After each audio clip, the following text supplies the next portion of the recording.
Hello दोस्तों, स्वागत है हमारे YouTube चैनल में। और इस समय हम लोग पढ़ रहे थे इंपॉर्टेंट जीके क्वेश्चंस के बारे में, जिसमें हम सभी सेगमेंट से रिलेटेड क्वेश्चंस यहाँ पर डिस्कस करते हैं, जिनमें हिस्ट्री है, पॉलिटी है और भी जी रिलेटेड जितने भी सेगमेंट हैं सभी से हम क्वेश्चन यहाँ पर लाते हैं। और 5 क्लासेज इसकी ऑलरेडी हो चुकी हैं। अगर अभी तक आपने उन क्लासेज को नहीं देखा है तो ज़रूर जाकर देखें। एक अलग प्लेलिस्ट में वो सभी क्लासेज वहाँ पर अवेलेबल हैं। अभी हम बढ़ते हैं आज के पहले क्वेश्चन की ओर, जो कि है केमिस्ट्री से। और इसमें आपसे पूछा गया है आवर्त सारणी में अत्यधिक विद्युत ऋणात्मक हैलोजन और अत्यधिक विद्युत धनात्मक क्षार धातुएं निम्न के द्वारा अलग होती हैं। तो देखिए, आवर्त सारणी में कई सारे जो तत्व हैं वो हमको देखने को मिलते हैं, जिनमें अलग अलग हम उनको कैटेगरी में भी बांटते हैं। जैसे कि कुछ उत्कृष्ट धातु होते हैं, कुछ दुर्लभ मृदा तत्व हैं, कुछ क्षारीय मृदा तत्व हैं। तो यहाँ पर आपसे पूछा जा रहा है जो अत्यधिक विद्युत ऋणात्मक हैलोजन है और अत्यधिक विद्युत धनात्मक क्षार धातुएं हैं, उनको कौन अलग करता है। तो यहाँ पर सही आंसर होगा उत्कृष्ट गैसें, यानी जिन्हें हम नोबेल गैस भी कहते हैं। और नोबेल गैस के द्वारा ही इन दोनों तत्वों को आपस में अलग किया जाता है। क्योंकि जो उत्कृष्ट गैसें हैं, इनमें कौन कौन सी गैसें शामिल हैं, ये होती है हमारी हीलियम है, हाइड्रोजन है, आर्गन है, जीनॉन है और रेडान है। ये सभी हमारी नोबेल गैसेज हैं। और उसके अलावा अगर हम बात करें उत्कृष्ट धातुएं कौन कौन सी हैं, तो इनमें है ऑस्मियम, प्लेटिनम, Au और Ag, यानी कि गोल्ड और सिल्वर। ये सभी जो हमारी धातुएं होती हैं ये हमारी उत्कृष्ट धातुएं हैं। उसके अलावा और भी आप कई सारे जो तत्व हैं, धातुएं हैं, वो आपको देखने को मिलेंगी आवर्त सारणी के अंतर्गत। और यहाँ पर आपको याद रखना है नोबेल गैसेज के द्वारा ही इन दोनों तत्वों को आपस में, यानी दोनों धातुओं को आपस में अलग किया जाता है। पढ़ते हैं अगले क्वेश्चन की ओर। और अगला क्वेश्चन है हमारा इन्वायरमेंट से रिलेटेड, या इसे हम जियोग्राफी के अंतर्गत भी मान सकते हैं। इसमें आपसे पूछा गया है रेगिस्तान है, वर्षावन है, प्रवाल भित्तियाँ हैं और मैंग्रोव हैं, ये विविधता की विशेषताएं हैं, यानी किसकी विविधता की विशेषताएं हैं ये सभी। तो देखिए, रेगिस्तान एक अलग आपको वहाँ पर देखने को मिलेगा, और वर्षावन वहाँ पर ज़्यादा बारिश, रेगिस्तान यानी सूखा वाला क्षेत्र, प्रवाल भित्ति यानी कि मैराइन बायोडाइवर्सिटी, उसके अलावा मैंग्रोव वन यानी एक प्रकार से हम ये कह लें कि थल और यानी स्थल और जल का मिला जुला स्वरूप मैंग्रोव वन के अंतर्गत हमको देखने को मिलता है। और वहाँ पर भी बड़ी मात्रा में बायोडाइवर्सिटी देखने को मिलती है। तो ये किसकी विशेषताएं, ये जो विभिन्नता है ये किसकी विशेषताएं, तो ये सभी विशेषताएं हैं पारिस्थितिकी की, यानी पारिस्थितिक जिसे हम इकोलॉजी के अंतर्गत पढ़ते हैं, इकोसिस्टम इसे हम कहते हैं। तो इकोसिस्टम जो हमारा होता है, पारिस्थितिकी तंत्र जिसे हम कहते हैं, उसमें ये सभी जो भिन्नताएं हैं वो हमको देखने को मिलती हैं। और आज यही टॉपिक हमको डिस्कस करना है अपनी इन्वायरमेंट की क्लास में। तो इन्वायरमेंट की भी क्लासेस चल रही हैं और 6 क्लासेस उसमें हो चुकी हैं। और कई सारे जो इम्पोर्टेंट सेगमेंट्स हैं इन्वायरमेंट से रिलेटेड, उनको हम वहाँ पर डिस्कस करते हैं। अभी हम बढ़ते हैं अगले क्वेश्चन की ओर। अगला क्वेश्चन एक बार फिर केमिस्ट्री से ही रिलेटेड है। पुखराज एक जो बहुमूल्य रत्न होता है, फ्लोरीन और एल्यूमिनियम का एक क्या है, सल्फेट है, फास्फेट है, कार्बोनेट है या सिलिकेट है, आपको यहाँ पर बताना है। सबसे पहले अगर हम बात करें पुखराज की, तो पुखराज क्या है, ये एक बहुमूल्य रत्न है। ये एक बहुमूल्य रत्न होता है, जैसे कि हीरा है हमारा, उसी प्रकार से ये चिकना और चमकदार होता है।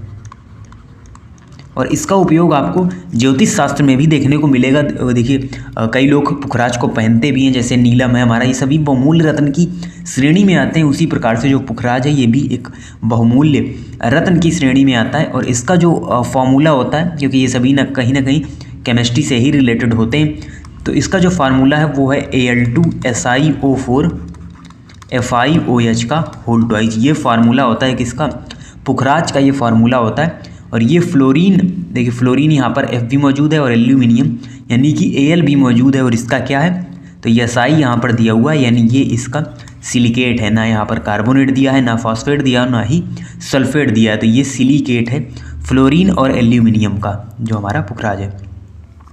अगला क्वेश्चन हिस्ट्री से रिलेटेड है। निम्न में से किसने 1876 में कलकत्ता में इंडियन एसोसिएशन की स्थापना करके भारतीय राष्ट्रीय आंदोलन की नींव रखी थी।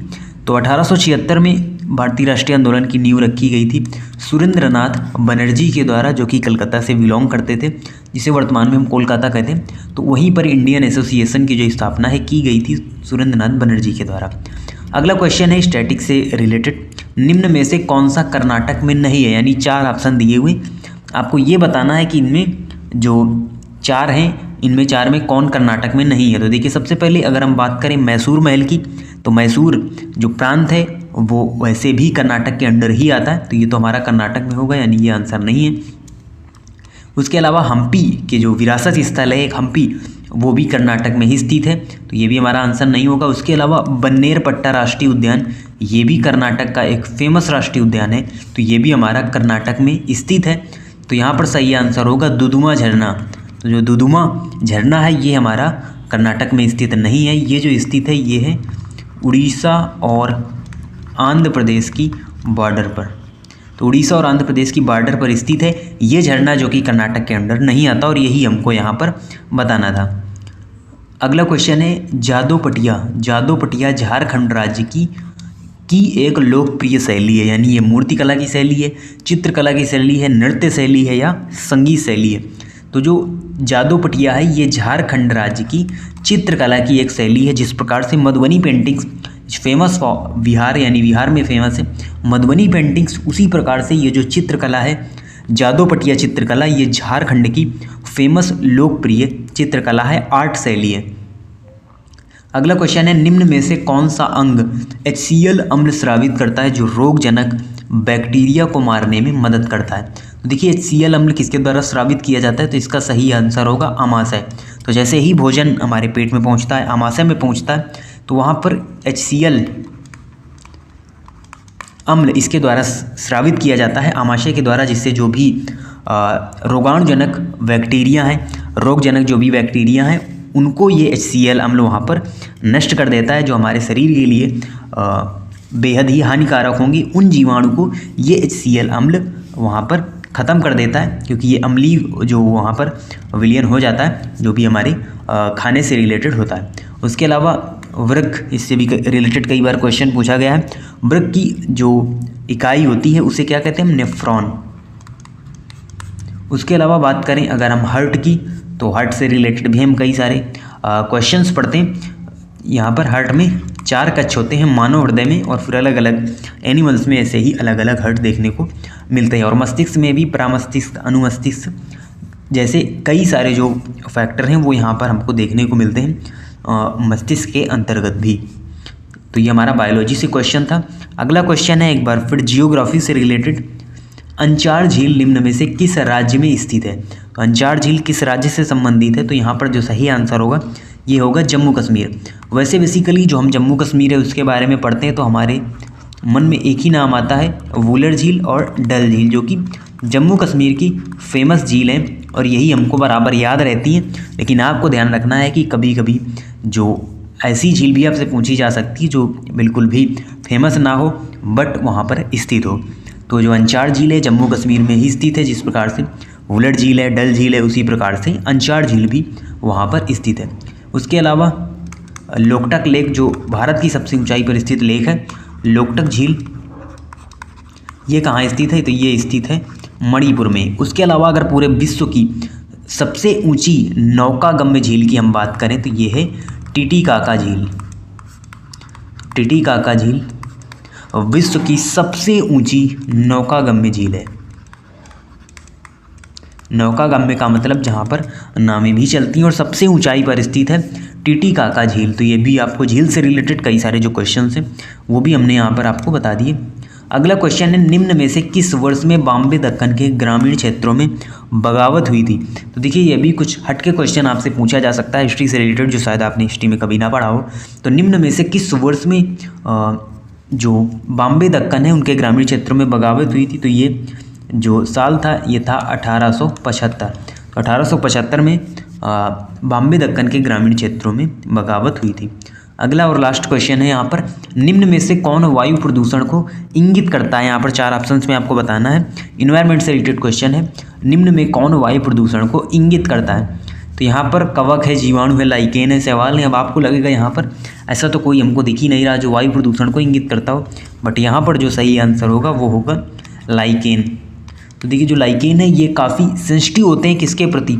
SO2, जो कि एक वायु प्रदूषण का कारण है। एक विषैली गैस SO2 को माना जाता है। जो सल्फर डाइऑक्साइड है ये हमारी कहाँ से निकलती है? ये निकलती है ज्वालामुखी विस्फोट है। उसके अलावा जो भी फैक्ट्रीज का धुआं है उनसे भी SO2 यहाँ पर निकलती है, जो कि अम्लीय वर्षा के लिए भी जिम्मेदार है और साथ ही साथ ये वायु प्रदूषण के लिए भी जिम्मेदार है। और लाइकेन काफ़ी सेंसिटिव होते हैं इस गैस से रिलेटेड, तो यहाँ पर सही आंसर होगा लाइकेन। और ये जो क्वेश्चन है ये PCS एग्जाम में पूछा गया क्वेश्चन है, तो इसे आप हल्का क्वेश्चन ना समझें, ये काफ़ी इम्पोर्टेंट क्वेश्चन है, क्योंकि कई बार हम इसका आंसर गलत कर देते हैं क्योंकि हमको पता नहीं होता कि इन चारों में कौन वायु प्रदूषण को इंगित कर सकता है। तो ये हमारे आज के इम्पोर्टेंट क्वेश्चन थे। आप इसी तरीके से सीरीज से जुड़े रहिए। डेली बेसिस पर या अल्टरनेटिव बेसिस पर हम यहाँ पर क्वेश्चंस को डिस्कस करते हैं। जो हम प्रयास करते हैं सभी सेगमेंट से आपके लिए क्वेश्चन लाएं जो कभी ना कभी एग्जाम्स में पूछे गए हों, और साथ ही साथ इन्वायरमेंट की क्लासेस भी हमारे चैनल पर चलाई जा रही हैं, तो वो भी आप वहाँ पर देख सकते हैं, जिससे आप वो सेगमेंट भी पूरी तरीके से कंप्लीट कर सकते हैं। तो मिलते हैं आपसे नेक्स्ट वीडियो में, तब तक के लिए धन्यवाद।